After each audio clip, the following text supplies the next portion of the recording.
मूल्यांकन और उसके बाद हम परीक्षा के बारे में सारी चीज़ें पढ़ चुके थे। परीक्षा किस किस प्रकार की होती है। यदि आपने वीडियो नहीं देखा है तो मैं लिंक डिस्क्रिप्शन में दे दूंगी, आप देख सकते हैं। फिर उसके बाद हम पढ़ते हैं अधिन्यासों द्वारा परीक्षा।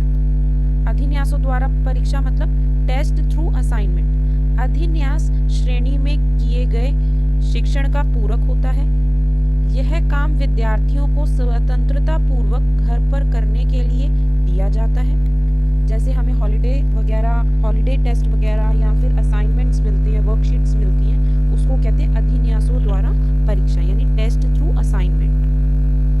प्रत्येक अधिन्यास अध्यापक द्वारा सावधानी से तैयार किया जाता है।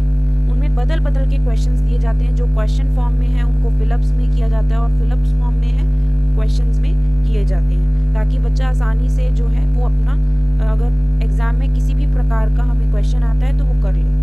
विद्यार्थियों ने संकेत पुस्तकों तथा पत्र पत्रिकाओं के अध्यापक द्वारा निश्चित अंशों का अध्ययन करना होता है। इसके लिए समय समय भी निश्चित होता है। इसके लिए एक समय निश्चित होता है कि इधर इतने टाइम तक दे देनी है, एक हफ्ते में या फिर 2 दिन में या मंडे को मैम मांगती हैं, तो वो चीज़ होती है, एक निश्चित समय होता है इसको सबमिट करने का और करने का। फिर उसके बाद है स्कूलों में विद्यार्थियों के दैनिक अथवा मासिक अधिन्यासों के स्थान पर साप्ताहिक अधिन्यास अच्छे रहते हैं। ठीक है, उनके साप्ताहिक जो एक चैप्टर हो गया तो एक चैप्टर के टेस्ट लिए जाते हैं, वो चीज़ भी होती है।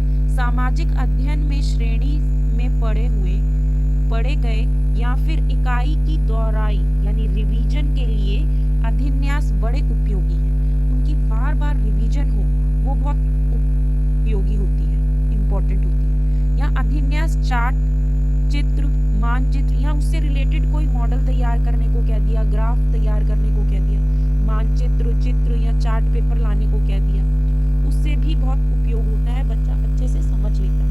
इस प्रकार का कार्य विद्यार्थियों के बौद्धिक और मानसिक शक्तियों के लिए चुनौती होता है। इन अधिन्यासों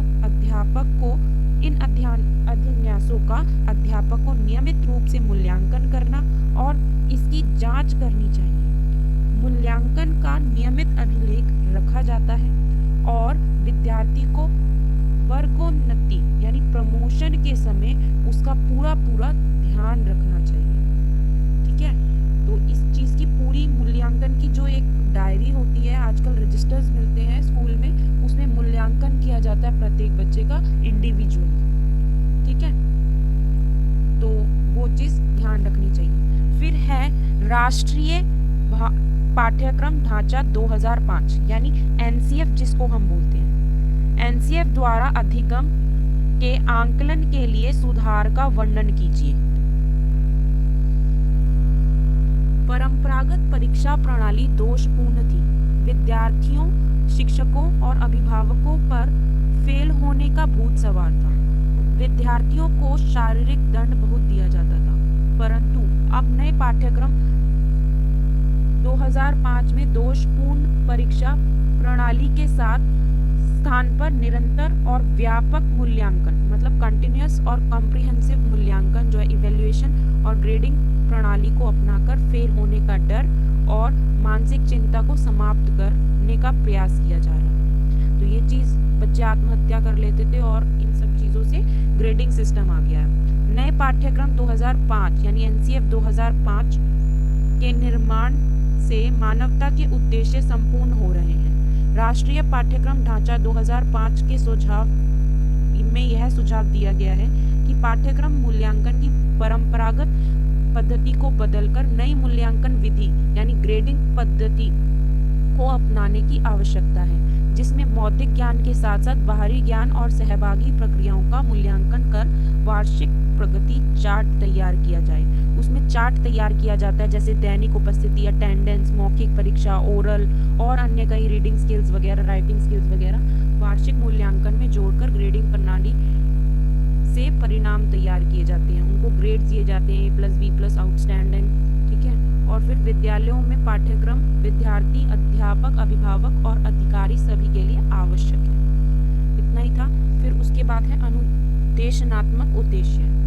अनुदेशनात्मक उद्देश्य के बारे में आप क्या समझते हैं? अनुदेशनात्मक उद्देश्य छात्र व्यवहार में लाए गए या लाए जाने वाले परिवर्तनों का कथन होते हैं यदि शैक्षिक लक्ष्यों से भिन्न होते हैं। शैक्षिक लक्ष्य समान होते हैं। अनुदेशनात्मक उद्देश्य विशिष्ट होते हैं। शैक्षिक लक्ष्यों की प्राप्ति के लिए लंबे समय की आवश्यकता होती है। अनुदेशनात्मक उद्देश्य संकुचित होते हैं। याद रखिए कैसे होते हैं? संकुचित होते हैं। शैक्षिक लक्ष्य अप्रत्यक्ष होते हैं, मतलब देखे नहीं जाते, ठीक है। और अनुदेशनात्मक उद्देश्य प्रत्यक्ष होते हैं। उदाहरण के तौर पर यदि शैक्षिक लक्ष्य राष्ट्रीय एकता की भावना का विकास करना है तो अनुदेशनात्मक उद्देश्य राष्ट्रीय एकता की परिभाषा देना और राष्ट्रीय एकता के संप्रत्यय मतलब कॉन्सेप्ट की व्याख्या करना आदि हो सकते हैं। इसके द्वारा एक डायग्राम भी दिया गया है। डायग्राम क्या है? शैक्षिक लक्ष्यों एवं अनुदेशनात्मक उद्देश्यों में अंतर का रेखा चित्र प्रदर्शन इसमें ये बनाया गया है। तो आपको पूछ लेगा कि कौन सा कहाँ पर पार्ट होना चाहिए, ABC करके। ये भी बहुत इंपॉर्टेंट है। ऐसे करके दिया हुआ है, यहाँ पर लिखना है शैक्षिक, आपको दे देगा AB करके, तो आपको ये पहचानना होगा। शैक्षिक, अनुदेशनात्मक, यहाँ पर अनुदेशनात्मक उद्देश्य, फिर यहाँ लक्ष्य। इससे क्या मालूम होता है? हॉस्टन विद्वान हैं, अनुदेशनात्मक उद्देश्य को कहा है उन्होंने। किसने? हॉस्टन। ध्यान रखिए, अपनी एक कॉपी में लिख लीजिए, कहीं पर भी लिख लीजिए। हॉस्टन के अनुसार अनुदेशनात्मक उद्देश्य व्यवहारिक रूप में व्यक्त की गई यह योग्यता और कौशल है जिसे छात्र सफल शिक्षण के द्वारा ग्रहण तथा विकसित करता है। दूसरे शब्दों में कहा जाए तो अनुदेशनात्मक उद्देश्य की रचना छात्र व्यवहार में लाए जाने वाले परिवर्तनों के पदों में की जाती है। यह छात्र के शिक्षण उपरांत व्यवहार और उसके अंतिम व्यवहार में की जाती है। उसके उपरांत के व्यवहार, उसका शुरू में क्या व्यवहार था और अंतिम में क्या व्यवहार है वो देखा जाता है। शिक्षण का उद्देश्य छात्र के प्रारंभिक व्यवहार में परिवर्तन लाना है। जो उसका पहले का व्यवहार है उसमें परिवर्तन लाना है, चेंज लाना है, बदलाव लाना है, अच्छा बदलाव। अनुदेशनात्मक उद्देश्य छात्र के आरंभिक व्यवहार में लाए जाने वाले परिवर्तनों को बताते हैं। यह पढ़ाए जाने वाले संबंधित होते हैं और यह पढ़ाए जाने वाले पाठ की विषय वस्तु के द्वारा छात्र के व्यवहार में लाए जाने वाले परिवर्तनों के पदों में व्यक्त करते हैं। यह शिक्षण उपरांत छात्र उपलब्धि के सूचक होते हैं तथा बताते हैं कि शिक्षण उपरांत छात्र का व्यवहार कैसा होगा। दूसरे शब्दों में यह पढ़ाने के बाद छात्र की अपेक्षित व्यवहार के पदों में होते हैं। ठीक है, इसमें BS ब्लूम ने भी कहा है, एक हॉटसन ने तो कहा है, वो इम्पोर्टेंट है हॉटसन वाला। हॉटसन ने तो कहा ही है, लेकिन BS ब्लूम ने भी कहा है अनुदेशनात्मक उद्देश्य पद के स्थान पर शैक्षिक उद्देश्य पद का प्रयोग किया। उनके अनुसार शैक्षिक उद्देश्यों से अभिप्राय उन परिवर्तनों से है जिन्हें हम बालक के व्यवहार में लाने का प्रयास करते हैं। शैक्षिक उद्देश्यों की सहायता से केवल पाठ्यक्रम का निर्माण ही करना नहीं है, बल्कि अनुदेशन के लिए निर्देशन ही नहीं दिया जाता, बल्कि यह कि प्रविधियों के विशिष्टीकरण में भी सहायक होते हैं। यानी एक बार इंग्लिश में भी बोल देती हूँ, educational objectives are not only the goals towards which the curriculum is shaped and towards which instruction is guiding, but they are also the goals that provide the detailed specification of the construction and use of evaluation techniques। ठीक है, BS Bloom ने कहा है। ठीक है, उनका जो विशिष्टीकरण है उनमें भी सहायक होते हैं। ठीक है, इतना ही। ये यूनिट 1 हमारी जो है कंप्लीट हो गई है बिल्कुल। ये कंप्लीट रिवीजन था यूनिट 1 का। 4 वीडियोस हैं 10-10 मिनट्स की, आप देख सकते हैं। आपकी तैयारी यूनिट 1 की तो पक्की हो गई।